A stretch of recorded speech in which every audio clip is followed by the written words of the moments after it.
Welcome back to Level Up. I'm John Cale. Thanks for taking the time to come back today to episode 2, Guys Want, Girls Want, the Things You Wish You Knew. So we covered a lot of information in episode 1 for those of you who watched that and were a part of that. And we have guests with us that are back today, Sophia, Tony, and Whitney, continuing this conversation and in this subject matter. And last episode, we talked about current statistics from the market and the culture today. We looked at approaches in dating and relationships. We also talked about preferences, and we also talked about dates in general. Today, we're going to dive into a few more different discussions around money and how that plays into relationships and dating, friendships, and how those can be positive impacts or maybe negative impacts in relationships. And then we're going to talk about sex and intimacy as well. I want to tell you that a lot of interesting information came out in our last session, and a lot of stuff that wasn't necessarily planned to talk about, right? But good stuff that I think is very, very helpful and has helped a lot of people through the viewing of the podcast. A couple stats that I just want to remind you of from the last session, right? Just as a reminder to bring us back to the page.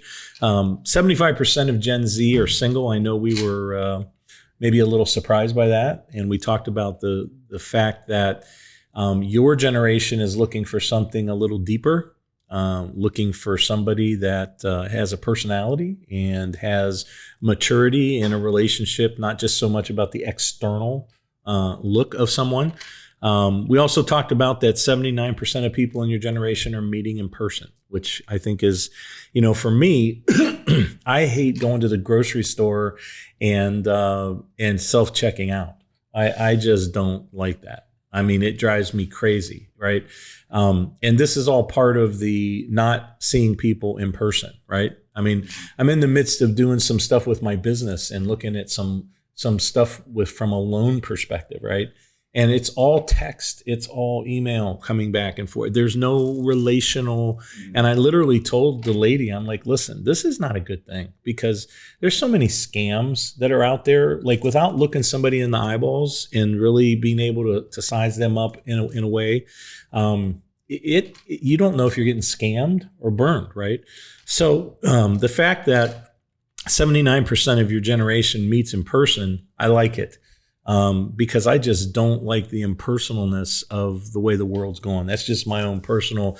I was like last night taking these teenage boys to Taco Bell after we went to Topgolf. Everything had to be push button to order. They were like, yeah, please order there. We're busy. And I'm like, no, that's not how I grew up, I really like somebody taking my order because it took me 5 times longer to find the thing I wanted and does it have that on it and all that stuff. So in person is a big deal, right? 56% worry about rejection. And we talked about that. Talked about how guys may be feeling that more. And when they're approaching a young lady and being rejected, which, that's a tough thing to take, right? You get rejected by someone like that and you kind of look around and be like, did anybody see that, right? Like me hitting golf balls last night. Did anybody see me miss? All these people around, and I almost killed this guy next to me because I had a massive shank that kept hitting literally hitting the box that was the protector and bouncing like over this guy's head. I'm like, I maybe should stop. So anyway, guys worry about rejection, okay? So, we always have a word for the day. And last time it was misunderstanding. And we talked about the fact that the misunderstanding is truly a potential lie that you're living. That if you're misunderstanding something, you have the wrong idea and you don't have the truth about it, you're actually living something that might be wrong, that could not be good for you, right? Today, the word is lens, all right? The word today is lens. And the reason that I use the word lens is because lenses change our life, right? When you go outside on a sunny day and you put sunglasses on, is it a little bit easier to see? Is it a little bit easier to drive? when you can see and the sun shining in your eyes, right, they make a difference. When you have prescriptions, right, that you have to see, like you're wearing glasses, I wear glasses. I have some contacts. You have contacts, okay, and you don't wear contacts, right? Mm-hmm. So what I'm trying to say there is if I flipped glasses with Tony, right, my guess is that we're not going to be seeing through life and seeing life the same through those lenses, okay? And so the reason the word lens is important is because the lens we look through can focus for us and can make life look different, okay? And so it's very important that we have like the right lens in front of us that tells the truth about what we're doing, tells the truth about what we're seeing. And so I think that's important for this discussion and talking about the difference between guys, girls, dating, what each other thinks they know, things they don't know, et cetera. And ultimately, you can see clearer, right, with the lens. Like I have my glasses on so I can see. I need bifocals now, and so I won't get them. It's an ego thing for me, and I don't think I could handle it because I'm too analytical about stuff. And I think if I got glasses with bifocals, I would always be going like, because you have to adjust in a weird way to be able to see. So I just keep taking my glasses off to read close. And my guy said, hey, as long as you're okay with that, do it. So eventually it's going to have to change. Now the computer screen's starting to get fuzzy. So now they have these trifocal things, right, for reading computer screen and far away. And I'm like, yeah, I don't know. I would never see anything. I would just be walking in a circle, bobbing my head. It would be crazy.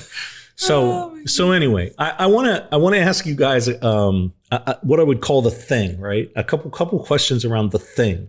Can you share one thing that you wish a guy or a girl knew around you, right? Something that they totally whiff. Like you would be like, this is the thing that girls just don't get about guys, and this is the thing that most guys just don't get about girls. What are your guys' thoughts on that? Who wants to go first? I know we briefly talked about it in the last episode, but kind of knowing when to, I guess, console the other person. Okay. I think, I guess, knowing when to comfort and even the venting thing we talked about too, just understanding when that communication is needed. I think that's a big thing. Okay. All right. So you think girls miss that? Yeah, I think in the need of a guy. I think for a need, definitely. But I also think there's like we talked about the anxiety. You experience anxiety because you don't know the issue. You're not aware of the issue, and they won't foreclose the issue to you. So I think it's not necessarily a fault, but it is to some extent. I believe. It's girls' nature to want to understand the problem, fix the problem, and I guess console and comfort, but they also want to get to the bottom of it too. So it's kind of all meshed into one. But yeah. So that's something you think is a miss. And I would tie that back to what we talked about last episode with the last thing I think I asked you was how many compliments do you get? Right. Yeah, because girls in many cases they're used to getting them all the time. Right. Yeah. 100%. You were, again, modest in the way that you answered that question. But they're used to getting told, hey, you look nice, your outfit's cool, whatever. But because they're used to hearing it, they don't realize that they need to reciprocate that to a guy in a dating environment, right? So again, 100%. This scenario is kind of indicative of that. How about you? Something that guys just, when you were dating, it was like, dude, seriously, you same thing this other guy's doing, you blew it again. I think it's like even just communicating with anyone. It's putting your ego aside. It's not you guys you're not fighting each other, you're fighting the problem. Mm-hmm. So I just feel like men tend to be more ego driven in that way, where they just kind of want to sit there and they're like, you're kind of telling me what to do and just being so defensive, where it's like, I'm sitting here and I'm trying to like actually talk through it. Maybe you take the breath and you can do it, maybe whether it's still with emotion, but try to be more logical in that sense. And men are just kind of upset at the sense that it feels like a personal attack versus actually just sitting there and pushing the ego aside. Yeah, right. Taking that team approach rather than the individual approach. Yeah, absolutely. Okay. That's great. So here's a question for you. If you had to make a t-shirt and it had a message about you and you're wearing this t-shirt in essence, I guess, to find a date or help people understand you, right? That you might meet someone new and you had to wear this t-shirt, what would your t-shirt say? I feel like I've been seeing like the little, the silly goose t-shirts where it's just like, it's funny, it's quirky. It's like you would see that and not be like, why? It's like, okay, haha, silly. Move on. Would you say anything? Would you have any wording with it? It literally is a goose and then it says silly goose. Oh, okay. So, on it. Okay. I've seen it before because I'm like, okay, it gets the point across. I've seen it before, so it's not too weird. Okay. But it's just, I want to laugh my way through life. Okay. Awesome. How about you, that's Tony? a good one. I feel like definitely the casual t-shirts. I used to, when I was younger, I actually used to wear a lot of the, there'd be like a pig on the shirt with bacon. And he's like holding a plate of bacon and he's like, Jim, is that you? Like those shirts, like the little like fourth grade humor jokes. But that's pretty honestly, cool. I like that a back. Yeah, honestly. But yeah, Jim, is that you? Yeah, I think that represents kind of a lot of my personality. I'm not a super serious dude. I like to take things casually, so I kind of like where you're coming from with that. I feel like it's throwing back to like the old iCarly t-shirts where they're just like bizarre and it makes no sense, but like we loved them as kids. Yeah, exactly. The randomness. Yes, insane. That's awesome. That's awesome. So would you guys share, and this could be personal and you don't have to say it's personal, or it could be someone around you and you don't have to say. Keep it generic. You don't have to mention names. Sometimes on podcasts, people really get into it and they're like, yeah, Betty Sue. Yeah. And then all of a sudden it's like, what? So can you share a relationship, date, or situation that went bad for you? Like you would say, whoa, like, guy, this was horror story. Don't do this one. Right. How many? I'm just like, do I want to go the worst? So the middle ground, good, bad enough. So it can be you. You don't have to say it's you, or it can just keep it generic. It could be another friend or whatever. But you sound like you have quite a few of those ready to go. So let's start with you this time. We'll let Tony think. Yeah. Mm-hmm. So I was set up on a just blind date, and I ended up we like hung out in a group scenario first. I'm like, okay, you're decent. We'll see. I'm like, not going to say no if you want to take me out. So he's not from here. So he took me to a really nice steak dinner. I don't think he really knew it was a steak place, like really expensive. And we stayed, had multiple drinks, and ended up staying till after the bar closed. Like I used to be a waitress. I'm like, we need to get out of here. I don't want to be that person holding everyone up. So the bill comes. Because they're going to be closing and pre-close work. They want to be out of there already. Yeah, 100%. So the bill comes and I'm like, he lingered a second. I don't think he really was waiting for me to like get the bill. I think it was just more or less he wanted to stay and chat. But I'm like, okay, that couple seconds are up. Took the bill, paid for it. $600 later, I left, but it gets worse. And then we went to a bar after. I was like, oh, my friends, I have to go meet up with my friends. He's like, we go to a bar. I'm like, okay, one more drink. Okay, that went fine. I'm like, my Uber's here after. I can walk you to your car though. And he's like, oh, no, it's fine. So he went to his car, drove the couple hours home. Then I'm like, I don't know why, but just apparently I'm full of chances. I gave him another chance. And he's like, oh, I'll make it up to you. We go to a double date with who set us up and go to, I think it was Topgolf. And we ended up going. It was fine, but he just drank a lot. And then it was like, okay, still fun. But then he was passing out on the couch and I'm like, okay, I'm going to hang out with my girlfriend, whatever. Like this guy is not it. And then it turns into, we're leaving in the morning because we all just stayed there because we were drinking the night. And I like stepped on the floor and I'm like, I was going to say the person's name. Like, your dog peed on the floor. It wasn't our dog that peed on the floor. And I stepped on it. Oh and yeah, so that was the end of that really fast. So that's a red flag. Pull the plug, get out. Oh, there was like 20 red flags. I don't know why it took so long. Usually not that forgiving. Yeah. Wow. Okay. Tony, how about you, man? Honestly, a bad situation. I'm not going to mention any names, but a previous situation of mine. So I went on vacation with her family, whatever. It was like 13 hours away, all the way. So was it all the way in serious? Jersey. We were like talking at the time, so we were kind enough of like to meet the fam. Yeah, right. And so I get down there. We're spending time together, whatever. And at this point, I'm fully like, I'm in the talking stage. I like you. I think you like me, kind of thing. So I drive 13 hours all the way to Jersey with her. And 3 days into the trip, I tried like holding her hand or something while we were on the beach or something, you know, casually just like grabbing her hand, and she didn't want to hold hands. And I mean, that's fine. No problem at all. The next day comes around and she pulls me aside. She's like, hey, by the way, like, I just want to let you know, like, I just want to be friends. Friend zones me 13 hours away from home on a trip that I'm meeting her family on.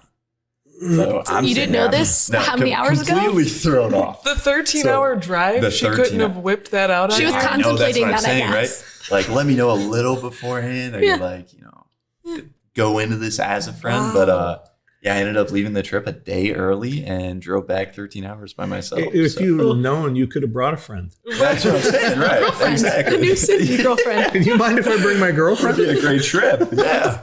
All be friends. Yeah, it was definitely a bad situation. That drive home was not fun. A lot of Contemplating sad life really music. hard. Yeah, 100%. Yeah. I had the sad albums on loop. Keep that. Just singing it at the top of my lungs. Yeah. But yeah, that's probably my worst situation. I I'd say. remember when I was in a dating portion of my life, I remember meeting this young lady. My brother was with me, and I remember meeting her, and she was very striking. I mean, like, kind of lady that would walk into a bar and most of the guys went, Catch wow. the eyes. Yeah. Right. And so her and I started talking, and we played games, and we were playing this thing where you throw the ring and try and get it to stick on the nail. You guys know what I'm talking about? Yeah, You I ever know what seen you're those talking games? about. Like, they Yeah, I had can't weird remember what it's games like called, that. Like out, and we were doing, and it was all awesome. We had another, and she, you know, we were there, and we got together another time, and I realized like this lady, like, when she drinks, she becomes a completely different human being. Like, I mean, I've had a lot of exposure to people, right? Mm-hmm. But I'm telling you, she became a completely different human being. And like all of a sudden, like, hey, do you work for the police? Because maybe you might like want to find out if my family's still doing drugs. And I'm like, what? Like, I mean, I'm literally like, what are you saying to me? This is like our second, like, she's... So you only know her drinking, or you only knew her sober? I only met her, and this is like the second or third time we'd been like out like for lunch or dinner, right? Mm-hmm. Yeah. And I was like, what? Am I a cop? Trying to, your family, if they're still selling. But then why would she want to know? Like, oh, let me tell the guy I'm seeing who's a cop, then tell my family who's and the final straw for me was that the last time that we met, we went outside, and she's like, here, hang on just a second. I was getting in my car, and she gets in her car and gets her bag out, and she's like, hey, yeah, so I thought I'd come and stay at your house tonight. And I'm like, what? Like, I mean, I had stuff to do. Like, I had appointments, and like, my point is, I'm like, no, that's not happening. And man, she was drinking and went into this rage. Like, what do you think I am? And I'm like, I don't think anything. I like, you know, what's going on here? And she got she was in my car, and she's like, I'm driving home. I'm done. What do you think? And she just went nuts on me. And I was like, listen, you know, and I'm like, I'm not letting you out of my car. And she's like, oh, and then she went really ballistic, and she's like, I'm going to call the police. I'm going to call the police. And I'm like, go ahead and call the police, because you know what the police is going to say? He did the right thing, because you should not be driving right now. What, do you want a DUI on top of all this? Yeah. I mean, I'm like, what is happening here? Like, this is the third time I've seen this person, and it's like, wow, whack job. In fact, that's what we named her, whack job. Why does she bring cops into everything now? I feel like that's the common denominator. Yeah. True. Is she trying to find a cop? Interesting. Maybe that's she wants to marry the cop. That might be it. I'll call him. But ultimately, I made her sit there for a while. And I mean, don't get it wrong. I wasn't nasty or held her or anything like that. But she wouldn't stop. And after a period of time, I'm like, look, okay, you go. And interestingly enough, we never saw each other again. It's probably a good thing. Yeah. That would be probably a nightmare situation that I would share. That was not a good one. So let's talk about money for a second. Money, no matter what it is in life, what the avenue is, money is always important, right? Marriages break up over in-laws, sex, and money, right? If marriages blow up, it's one of those or a combination of them, right? Because it's very true. There's nothing like pressure with money, right? If you're under pressure and you have no money to pay something that needs to be paid, and what are you going to do? It's like, that's a lot of pressure, right? So here's a quote. Hot is being in therapy and having an emergency fund. That's a quote that came from the Gen Z that I saw on the web. That hot is being in therapy and having an emergency fund. That's what some people said out on the market, right? I guess there's some truth to that. So how should things be handled from a financial perspective on a first date? All right. What are your guys' thoughts about that? There's always this stigma of the dude, and then, there are now girls who would be like, dude, not paying for me, man. I'm going to handle it myself. I got my own bills. I got my own money. So I'm just interested. What are your guys' postures on that? See, I'm very old fashioned when it comes to all that stuff. I'm my father's son, so he raised me to be that way. I love taking care of those things. That's like one of the things I feel like I bring to the table from a relationship standpoint, just kind of those, I guess, like traditional values. So yeah, I take the bill most of the time, first date, second date, as many times as I can, to be honest with you. As far as dates, I feel like I paid for a majority of them in my previous relationships. And to be honest, I feel like that's the way it should be. Okay. So that's kind of how I feel about the situation. Okay. I feel like there's different aspects of it. Excuse me. In the sense of relationship, I feel like, okay, 50-50, but 50-50 in what it actually means to the relationship. Doesn't have to be you pay 50% of everything together, but it's who's doing what. How are you taking care of each other? You should be taking care of 50-50. I think I've heard of, ask, are you at 20% today? Someone else needs to have the 80 and the vice versa of it. But I feel like first date, if not first couple, you want to be wooed as a woman. You're like, there's a little sense of being taken care of, that even though I'm very rah-rah feminist, I want a man to take care of me and pay for the first couple dates. Just know that he's actually invested. He's trying. He cares. And then I've heard other people kind of say whoever invites on the date, they pay. But I still believe in first couple dates, the guy should pay. Okay. I feel like that as well. I feel like I should pay, what about you? I think that I would probably, I think if I were you on that date and they looked at the bill, I'd be like, you good? You need to ask about the total? You got it? Like, yeah. I don't think I would me that. And I would have even thought about paying that bill. He turned, he's like, I've never had a woman pay for me. And he was just like love struck right there because I did it. And I'm just like sitting there mortified. Right. Apparently every work lunch and everything after the fact, he would have to pay because he was trying to prove his manhood to all his buddies. And I'm like, you're going to go and pay for your buddies, but not for me. Just because everyone gave him shit for a long time. Yeah, I am probably like you, fairly traditional. I would say, I don't think I would have ever asked. Like, I think splitting it would have been acceptable, I guess, if the guy would have asked. But I guess was geared towards men that wanted to do it that way. Yeah. I think there's an element of kind of being taken care of, because I think that's kind of a need. I'm not downplaying. I have a very dominant, strong personality. So don't take it as I'm very meek or she does. Or that I'm saying I need to be taken care of. I don't want to have to think about it. But I think even as a strong woman and a strong, supporter in a relationship, when you're starting off, there is an element for every woman that likes to feel safe. And I think something as simple as knowing, hey, he's got this and he can handle it and he's taking care of me. Mm-hmm. There's an element that checks the box for sure. Feeling safe. For sure. I don't know. Safe. Yeah. And I feel almost proving a sense of value, in society. A lot of society considers high value men directly tied to like money. True. So like if you have a lot of money, you're a high value man. If you have a good job, you're a high value man. So it's like, I feel like it almost checks that box of like, okay, yeah, he can take care of this stuff. So kind of like what you said. I mean, just checking that box. Right. And even just a man going forward, it's like he's taking care of himself, let alone someone else. Yeah. It's like there's a lot, especially when you're younger, there's a lot of guys that can't even support themselves. So it's sitting there being like, you care, but you're good. You put yourself in a position mentally, financially, physically to be able to just have a good life.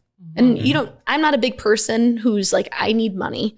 But at the same time, you want to feel comfortable. Right. And I think another word to throw in with that is like, it's stable. Yeah. Because I know for me, with my husband, he is 6 years older to me, to your point. He is 6 years ahead. So he had 6 years ahead of the game and work. And he is very good with his finances on his own. And he still is the one that manages most of ours. And I'm okay with that because he does a good job. Yeah. But the point is that was alluring. Like that was attractive to me that he could pick up the bill. He didn't ask me to pay the bill. He had, vehicles and I knew that he bought them and owned them. Like there was an element of like, okay, he's stable. Not so much like he's flashy and has a bunch of money. It was just turns into stable. Just stable, had things in the right categories and made wise choices. And I don't know, it was connected. I feel like even your point of being like, oh, you're a strong woman. Like, I think that's when the people that are strong, independent women need it the most because they're so used to taking care of themselves that it's like, oh, I don't need to do it all by myself. I can actually have support from someone else when I've been supporting so many people for so long. Mm-hmm. Yeah, that's a good point. Well, for me, I can look back and like you guys all live in a whole different world, right? Than when I was growing up, right? As a kid, because then that was coming off the tail of the dad, the guy had the job. He was the worker. He brought in the money. Mom stayed at home. Took care of the Mom kids. took care of the kids. Mom made dinner. When he got home, she had dinner. And I don't mean that in a servant, I don't mean that in a way like, oh, what she did was less important. No, because if you're a homemaker, right, what you're doing in some ways really is harder than somebody who's going out and working every day. That's a big job to be a 100%. homemaker and take care of a home and cook and do all that, right? So it took both of them. But the point is, it's such a different time, right? And that scenario, right, actually played into the way that our culture is today, because there was more supervision directly by parents, right, of those kids because mom was with them all the time.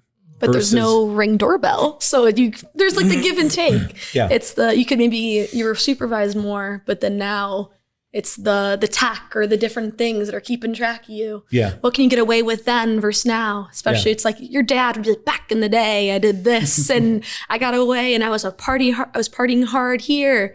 And now it's like, you can't even try to, not that I have, right, but like sneak out because you have a Ring doorbell. Everything's like alarms, cameras, 360, the app that'll track even how fast you're going in your car. Yep.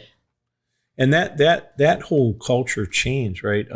So then the advent of mom's working, right? I've got kids and now I have a career and dad has a career, right? And so now they're both doing that, right? It's just dominantly changed our culture because now the kids are where? Right, the kids are going to daycare or to mom's house or dad's mom's house, or right. And so now there's two incomes, right? You have double incomes, and we went through what was the DINK time, double income, no kids, right? Which still happens, but it was a big deal back many years ago. That term was used. So the culture, it's amazing how the culture has evolved, right? And then I think even into the behaviors of children being raised in that type of culture even impacts them, right?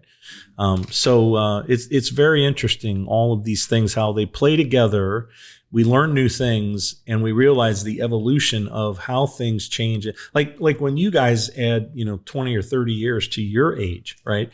You're going to look back and go, wow, that's not the way I was raised. Like this is, and you may say, like me, don't put me in front of a Taco Bell push button order situation because I hate it.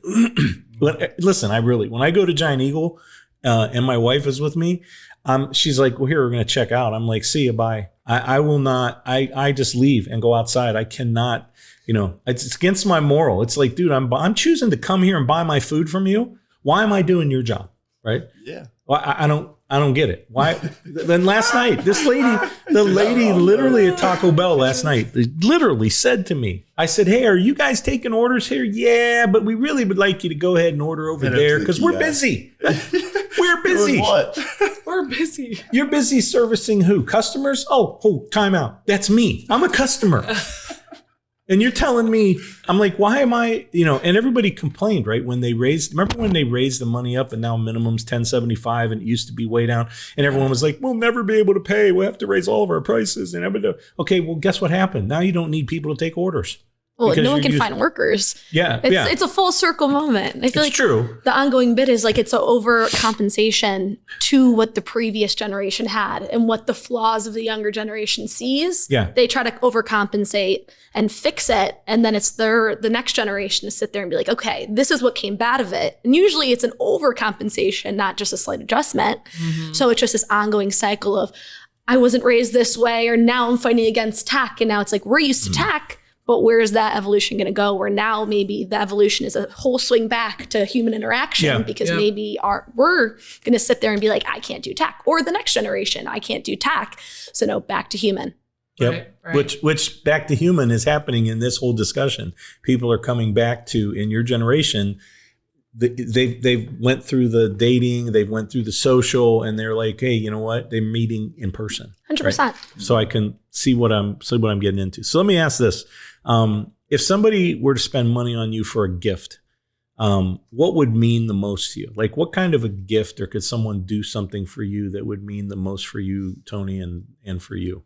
I think, Sophia. Honestly, like paying for a date, I know I just, it's kind of contradictory to what I just said, but I enjoy taking care of dates and stuff like that. But when a girl kind of takes that initiative and says, okay, I will take the bill. Like, I feel like that's almost like, it's like a vote of confidence almost for me, I guess, is like the best way to put it. It's like you're not being used. Yeah. It's definitely an affirmation. It makes me feel more comfortable. It makes me feel more open to the situation as a whole. And honestly, it makes me more like trustworthy in a weird way. It's like you said, not being used. I think I feel like it probably goes into the whole 50-50 bit that I was talking about. You're then falling into like, okay, this is like, even if it is you're paying for the big restaurants, she's paying for the fast food or something, where she's kind of putting a little foot in. Yeah. It's like, okay, you got me, I got you kind of thing. So yeah. What if she wanted to buy you a nice shirt? Honestly, does that mean anything to you? No. Okay. I got like 8 shirts, all white tees. I'm super basic. So you guys would be in a fight if she went and spent $50 on or $60 on a shirt, pullover shirt. Go take it and back. You're like, take it back. You're gonna have a communication issue right away. Yeah, 100%. I got like one professional outfit. I got a suit. That's all I need. Okay. So.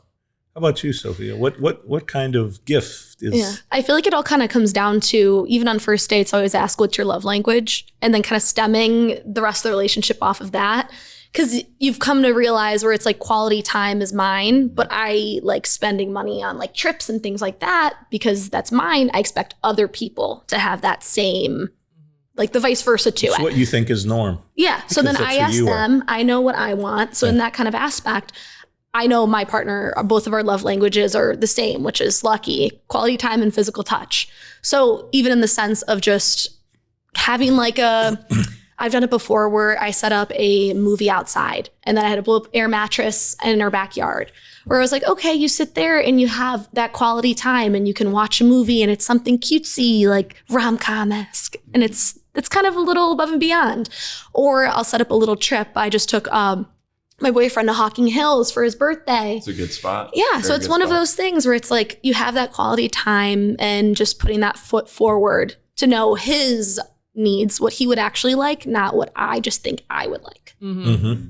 Yeah, that's good. And giving a gift of travel is a win-win. Yeah. So you both have a little something. Well, you mentioned the love languages, and I mentioned that before we move on. There's a book called the 5 Love Languages, right? Yep. And that book for anybody in a relationship is, I would tell you, read it and find out what your language is, because this is part of people being together for decades and they don't know this, right? Mm-hmm. And you might, like, somebody might think that buying you gifts all the time, Tony, is the great thing. And they keep buying all this stuff for you and you're like, I'm taking this back. Or you don't tell them because you don't, right? But really your love language is acts of service. So if somebody were to wash your clothes for you, you would be off the hook. Ecstatic. Right. Ecstatic. If acts of service was your, right. Mm-hmm. And for you, right, if your one of your love languages was what? Touch? Physical touch and quality time. Right? So she likes hugs, right? And she likes just, hey, that kind of a thing, right? And if that never happens, you could be buying her flowers and all kinds of stuff, but that piece will be dying. She's not getting through, exactly. I saw there was a little video that was quite funny where it was just a woman being frustrated, and then her husband, he loved physical touch, but hers was acts of service. And it, like, if you go and read it, it's just like, if you just did the damn dishes, I would have enjoyed the hug, but at the same time, her needs weren't met. So then she wasn't giving him what he needed. Yeah. I would tell you that's something, if you learn those things early in any relationship that's going to be long-term, man, you're going to figure out most of the issues in your situation as long as you communicate, because that's real stuff. I deal with that still all the time with my wife that I have now. Apparently there's a sixth. Is my lifelong wife. Just saying, perfect. Not current, my wife. Yes, the wife. So the wife. So let me make a couple comments on, let's talk about friendships real quick. 83% of Gen Z says friendships are often or always valued over romantic relationships. Friendships are valued over romantic relationships. And so the other stat is 43% of Gen Z dated someone who was first a friend. Okay. So, what's interesting to me is 83% are saying friendships are often or always valued over romantic relationships. So this goes back to, I think, something you said about, I think, a common theme of something deeper, that your generation is past a lot of the frivolous stuff that was done before and is looking for something more serious, right? And being a friend with somebody and having something in common with somebody, like you said, understanding, and they understand your needs. Like you said, understanding what you need, and you guys mutually communicating becomes a big thing, because it's easier to transfer to intimacy from that scenario of friendship, right? And I thought it was interesting, almost half of the people dated someone who was first their friend. So you could be friends for a long time and there's never anything. And then all of a sudden one day it's like, hey. I feel like it's never nothing. There's always a little something. But it's like, oh, it's just a friend. Because I've definitely dated one of my friends in the past. And it's one of those moments where it's like fine line for so long. Or you want to date your best friend. And I feel like that kind of correlates to that, where finding the right person is dating your best friend. Yep. So in that kind of circumstance, like, then going on to date one of your best friends makes total sense. Yep. So let's talk now about the last subject matter on intimacy and sex, okay? Because this is a real subject matter. Obviously, we're all guys and girls here. We do realize there's an opposite sex. We are not the same, right? So let me give you a couple statistics on this. This is going to blow your mind. If you've not heard this, this is going to blow your mind, because this is not even anywhere going where you think I'm going to make a comment about. Oh, here we go. All right. 83% of your generation would engage with an AI bot, and 80% would marry one if it was legal. Loneliness epidemic. 80%? 80% Oh my gosh. would marry an AI bot if it was legal. I mean, I literally, I typed in my notes, what? I mean, that's incredible. I mean, Loneliness epidemic. Yeah, exactly. I mean, this goes 100%. back to the previous comment, right, about the generation, a loneliness epidemic. I can have a relationship with this AI, and I mean, listen, there are things out there available now, right, where you can buy I don't even know how to say what, you can buy a AI robot virtual person, right, and create them the way that you want them, right? So when you talk about preference, right, you can create this person to look exactly the way you want, right? And then have a relationship with them driven by AI in which you can talk to them, right? And it's crazy that is a world where people are migrating to, because they can say what they want. They can be open and transparent about their feelings, right? And they don't have to deal with rejection. They don't have to deal with anything else. It's kind of like that movie. What was the Ready Player One? Did you guys see that movie? You know what I'm talking about? It's a great movie. Yeah, that movie is reality that just hasn't happened completely here yet, where people are living in a virtual world, right? I mean, they're putting on a helmet and they're putting on a complete suit and hands where they can feel the true sensations of things they're doing in the AI world, right? In a virtual world, they can feel it because they have all these senses in a suit that they have on, and they choose to live in the virtual world as opposed to reality. And that's where people are. People are living in the virtual world. They work in the virtual world. They vacation in a virtual world.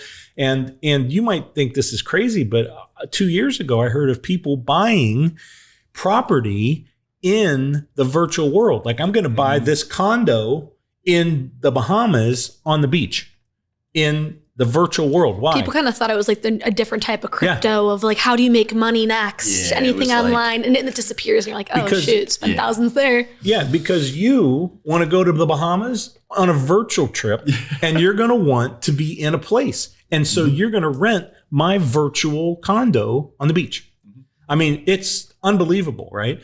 But that statistic, and I think is this type of stuff is going to become far more prevalent. Okay. The stats said that there is a sex recession in Gen Z. Okay. Which goes to you guys wanting not so much physical, you're sexy, you're hot, let's get it on. It goes to, hey, talk to me. I want to know who you are as a person, right? Before I get into that. So literally it said, there's a sex recession. People are being more careful. They're being more focused. They're tired of getting their emotions on a roller coaster, and they don't want to go for that ride anymore. They're getting more serious. So let's talk for a minute, because this is the last subject we're going to talk about here on the podcast. Our time just goes whoosh like this. I mean, we probably need to do this again in some angle or way, because there's just so much that we can talk about. But let me ask you this. Comments on the hookup culture. Okay. Because this is a very real thing, right? And this is not a culture. I guess maybe it was something I grew up with, but it wasn't called hookup culture. It was called a one night stand, right? But this seems prevalent today in your guys' generation. Like, and one of the challenges with this whole thing with the hookup culture, right, is that it's primarily driven with, hey, I like the way you look. I like the way you're built, and let's just go get it on over here, right? And so the beginning piece in many of those cases is physical, okay? It's not the mental. It's not your smart. It's not who you are. It's not your values. It's physical. It's purely physical and satisfaction, right? The problem is that so many people go that route, and it's a dead end, because if you go that route, you are not able to do that stuff together and not get emotionally entwined, really. It takes a different kind of person to do that and not be emotionally impacted, right? Guys probably are more able to separate that. But for girls, I think it's much harder for girls to be engaged in that scenario and walk away and not have any attachment of emotion, like tied to something, and feel drugged back. But the challenge is that if that's your benchmark, then that's it. You might have a wonderful person, but you brought that to the forefront. And if you're like, oh, wow, that wasn't a good time. Now you've got somebody who might be a person you might want to be with, but you're judging it only on the physical, right, outlook. So I don't want to take a lot of time on it, but just wanted your guys' comments on the hookup culture. What's your thoughts on that, and what are you seeing? I think it's definitely interesting. In college, when I was at OU, a lot of the girls I talked to, like, body count would come up a lot of the times, even my friends among them.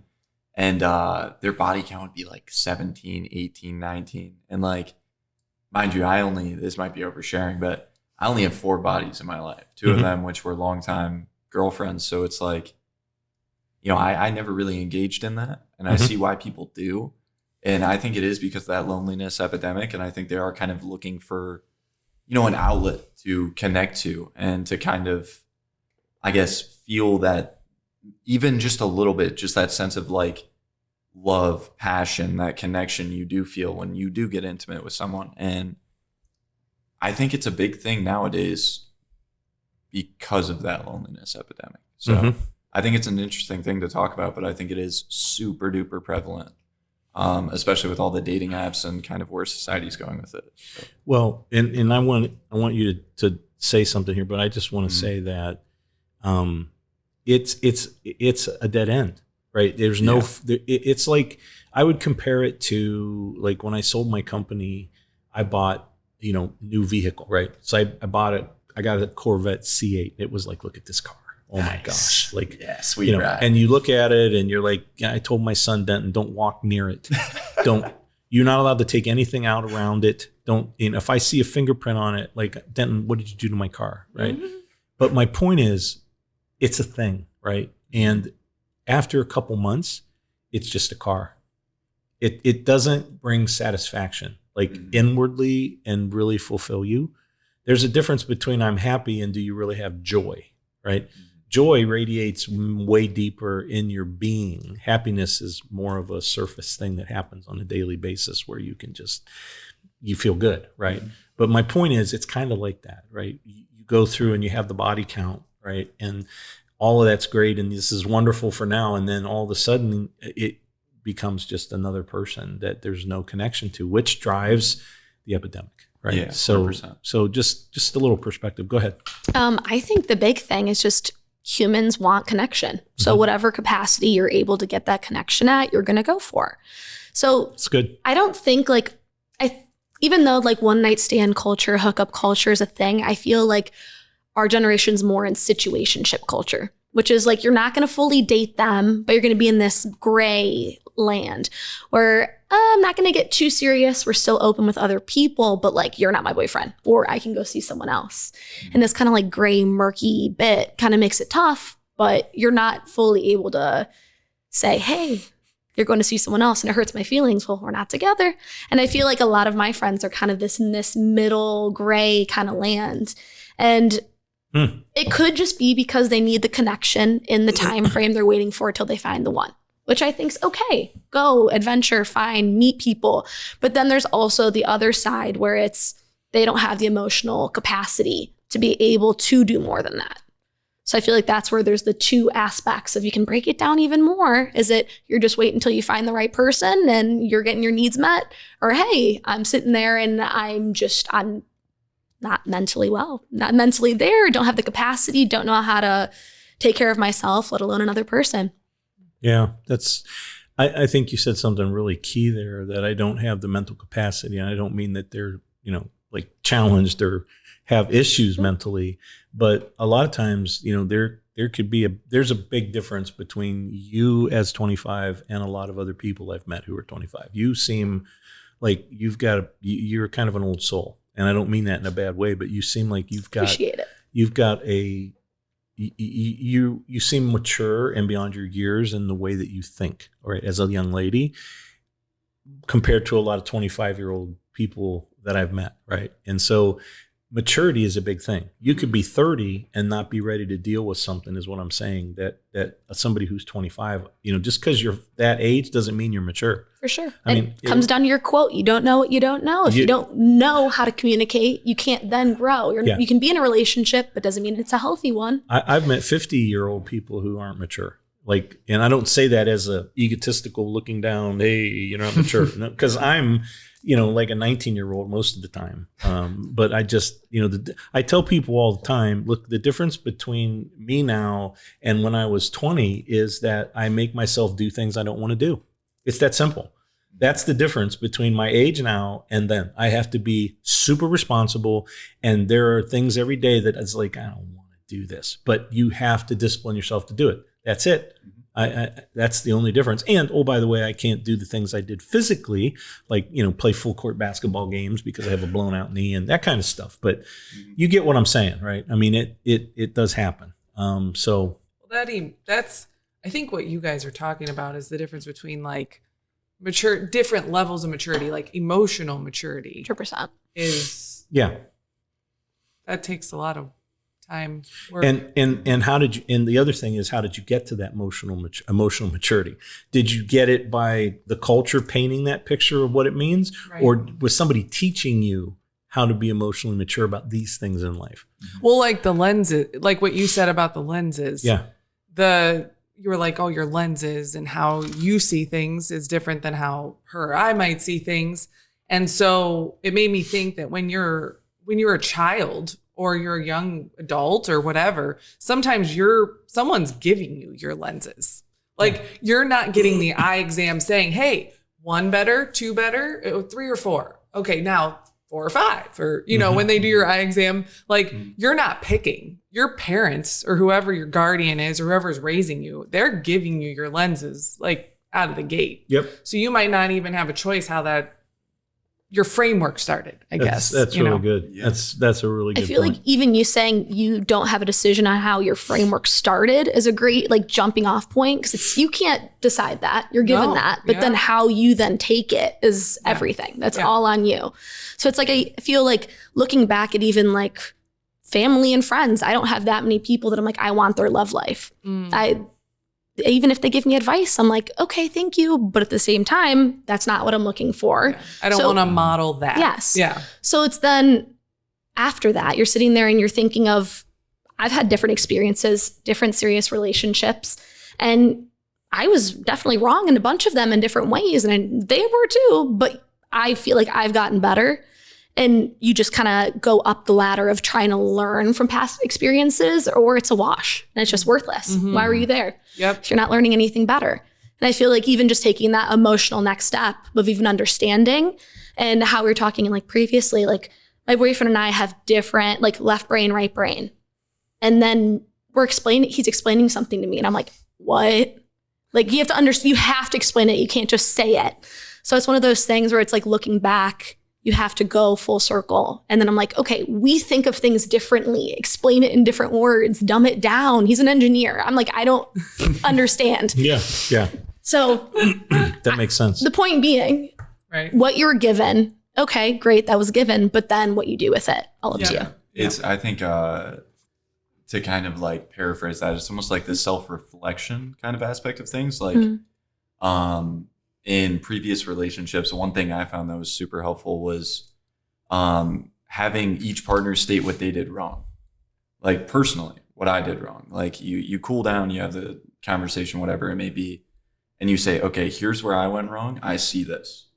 Like, where did you go wrong? You know what I mean? And having yourself step into your own shoes, because obviously, I mean, most of those situations can be out of pocket and kind of get carried away. So I think just taking a step back, saying, okay, yeah, here's what I did wrong. Let me reflect on this. Let me work on this.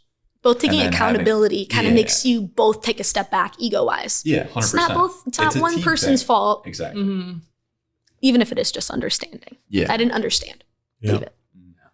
Good stuff, guys. Very, very good stuff. So let's talk about a couple last questions here. So as a guy and as a girl, this can be you personally or this can be in general. When are you comfortable with physical engagement, right? So talking about hand holding, which you brought up earlier with this wonderful friend of yours who decided to drag you 13 hours from home. Yeah. Didn't tell you back by myself. And didn't say, hey, you can bring a friend.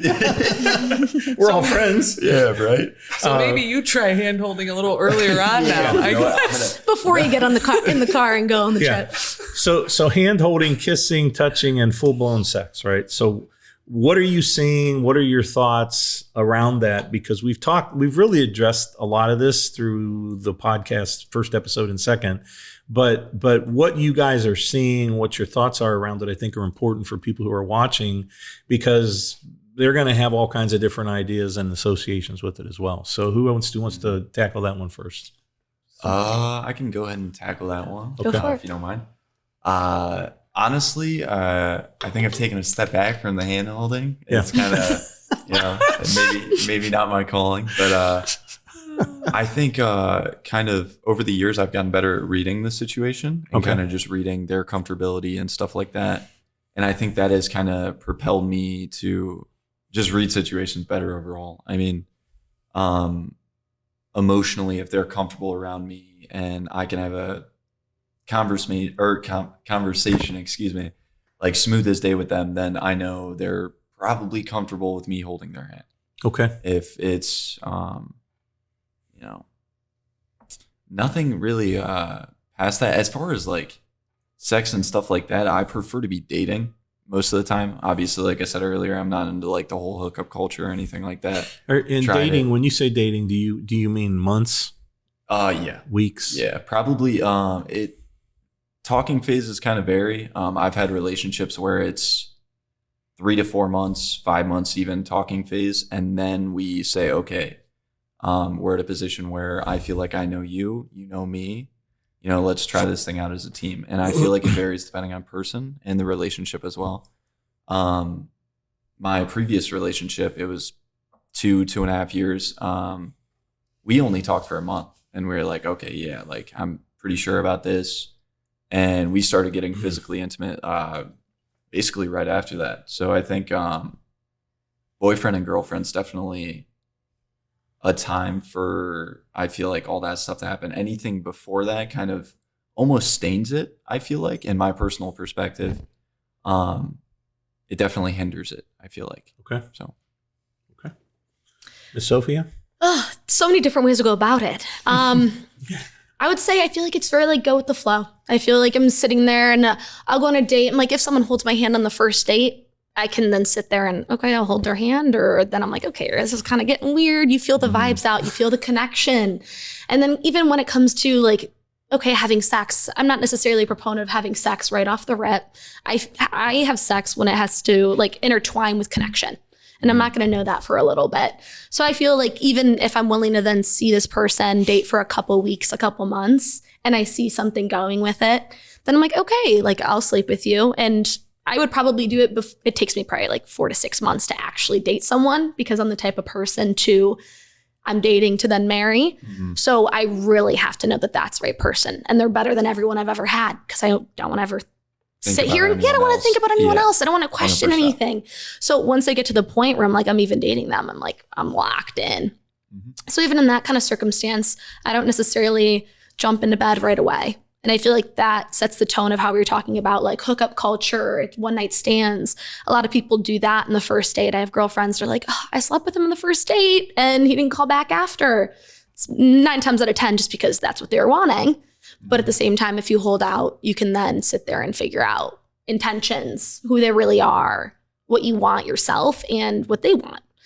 So kind of different aspects you can go about it because there's no shame in people or girls or guys just going for hookup culture, just your preference. And I feel like communicating it's the biggest thing. Yeah. 100%. Interesting. I fully agree. Interesting. You have any comment? I have a lot of comments. All right. Keep them short.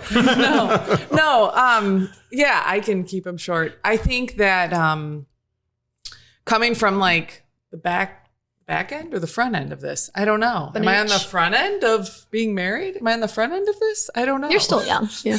I don't know. Coming from a different angle. How about that? Coming from a different angle, I kind of think about it. I'm not a proponent of the hookup culture. I think everybody has their reasons, phases, seasons. I think that there's reasons why humans do what they do. And I think that's probably the deeper question there. Like, why do you want to hook up? You know? Mm-hmm. I wasn't a part of it. And I think that where you're saying like you get to kind of understand someone's intentions and understand them a little bit deeper. I think in this situation, you kind of miss cultivating what could be because you give birth to something too early, if you will. And that thing you're giving birth to too early is having sex, being intimate at that level. I kind of view it like like growing a baby, right? So when you are pregnant, it takes 10 months, typically, ideally, to produce a child.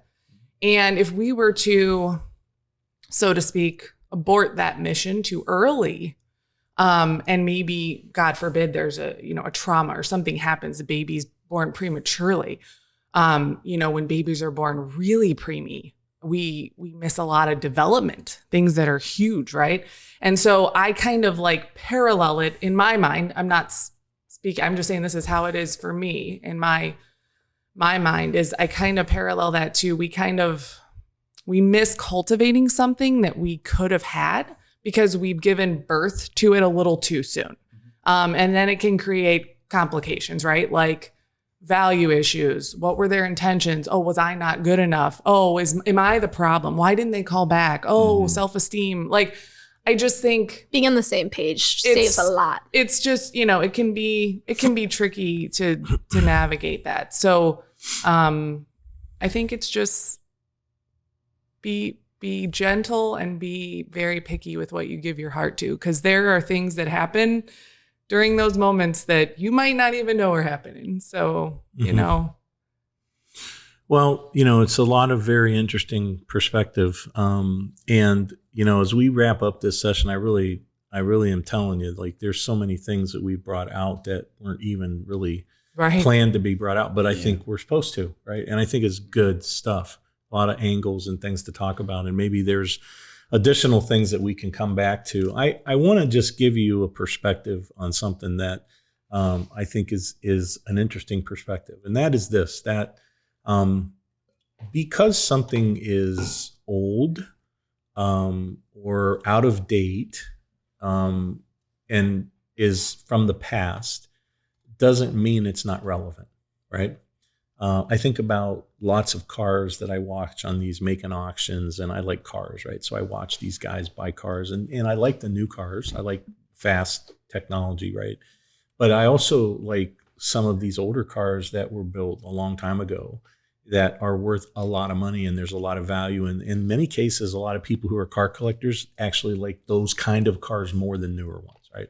Yeah. And what I'm saying about that is that because something's old or it's outdated doesn't mean it's not relevant and it's not important, right? So I want to give you a perspective on something, all right? So told you that, I've worked with college and young people and young adults and married people, buried people. I was a pastor. I've traveled around the world doing missions work, right?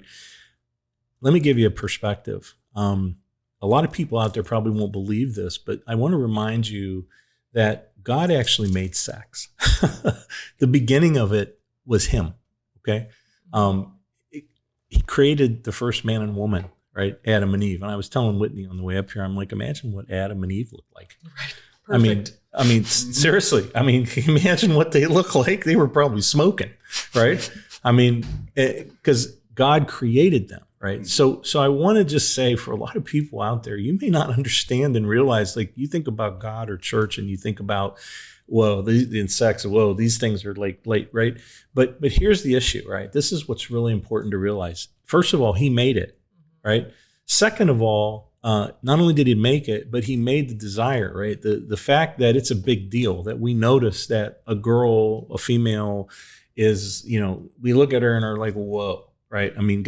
Girls look at guys, right? That's given to us, right? In our DNA in our creation. But one thing that I think is really important is that he understood when he created us and made all that if he didn't put a limit on it, that we would lose our minds and become like dogs. Okay. In all reality, like, you know what I'm talking about with dogs, right? Okay. They're just like, I have to smack my dog off the other dog every once in a while, right? Oh my gosh. Especially when they get cut. I don't know what it is, but when they come home from getting haircuts, my golden doodle will not leave my little dog. I have to. Oh my God. He just gets him in a corner, man. And the fresh haircuts. And I don't know what it is. It must be the fresh smell. It must be the deodorant. Yeah. I don't know what it is. Shampoo. But I have to set him apart. Like, he will not give him a break. And so anyway, what I'm trying to say there is that, sometimes as people, especially as parents, right? We set limits on people, and we, as kids, we had limits put on us. The rules and the limits that were put on our life, right, were not put there just so our parents, so we could say, hey, we're the boss, we're the parent, you're the kid, do what I said, and we get a rush on it, right? Mm-hmm. The rules and the limits were put there because we knew that, like, they didn't understand if they did this, it would hurt them. It wouldn't be good. And so they put a rule on it. And that's what I would say about this perspective. I just want people to know that this was created by God, right? And it's a good thing. But God said, listen, if I don't put a limit on this, you could really go off the rails and we could have big trouble. And take a look at what's happening. I mean, the culture and the things we're dealing with, right? With diseases and all of the different problems and emotional hurt and pain and psychological issues because people have been abused through this, right? And he knew that. So he said, look, this is cool, wonderful, go at it, but get married, right? Be in a relationship, be together, and make it a lifelong thing, right? And so I think, I would be remiss if I didn't mention to folks, a lot of people may not even be aware of that, right? They don't think of those two subject matters together at all, right? And so when I bring those together and go, you might be going boom and blowing your mind up, but it's really true, right? And I think that a lot of collateral damage happens when it's not handled. And I think it's like we do that stuff for our kids because we love them enough to say we're going to protect you. It was the same thing for us, right? Because he knew that as people, this is one of the biggest things, this is why, these are real things that people deal with. And this is a whole nother discussion that we could get into at some point. So what I would ask you guys is, as we close, what is one thing, just briefly, that you would say and you would tell listeners to pay attention to at this age and why? Like based on where you're at in life, and we're talking relationships, we're talking, dating, all that. What would, based on where you are and your experience, what's one thing each of you would tell the listeners to pay attention to? Take a deep breath. Just calm down. Everything will be okay. You will find someone. Mutuals are probably the way to go, honestly. That's where I've found some pretty cool people that have been a part of my life. So I would definitely say, get to know people. Just get comfortable talking to people. And yeah, you'll be all right. Awesome. Thank you, Tony. Sophia? I feel like the biggest thing is just you have to learn to be comfortable with yourself. Talking to people, be yourself. And then that translates into you going and dating people. Some people put up a facade. Some people are kind of trying to put their best foot forward. I believe that people just should try to be genuine, their genuine selves, so that when they're dating, I feel like there's more of a connection from the rip. If it's going to work early, and no one's surprised with what they're going to get. Mm-hmm. So if you're yourself, then I feel like it kind of translates to the other person being able to break down some walls. They can be their genuine self. They understand, they feel seen. And I feel like that just goes together and just kind of makes a good relationship. Or at least if it's not. Yeah. Awesome. Well, listen, I want to thank you guys so much for giving up your time to do both of these episodes. I've heard a lot of really interesting stuff that has helped me. I hope that you folks watching the podcast have as well. I want to ask you to, and Whitney, thank you as well for being here and being a part of the conversation. I want to remind you that upcoming, we're going to be talking about, do I know what I'm really chasing every day in life, right? And I think that's a very valid conversation to have about who am I? What am I chasing? What is my goal? Do I really have a plan? And then we're going to be talking about as well, buying a car, what no one ever told me, right? And we're going to have a conversation with a general manager from a dealership, which can probably expose a lot of things for everybody to understand about that process. And so please like us. Please watch the podcast up on Apple, up on Spotify, catch us on other social media. So I want to urge you to do something with all that you've heard. Put something into play in your life. And until next time, please do that. Remember, you are unique and there's only one you. I'm John and I'm Matt.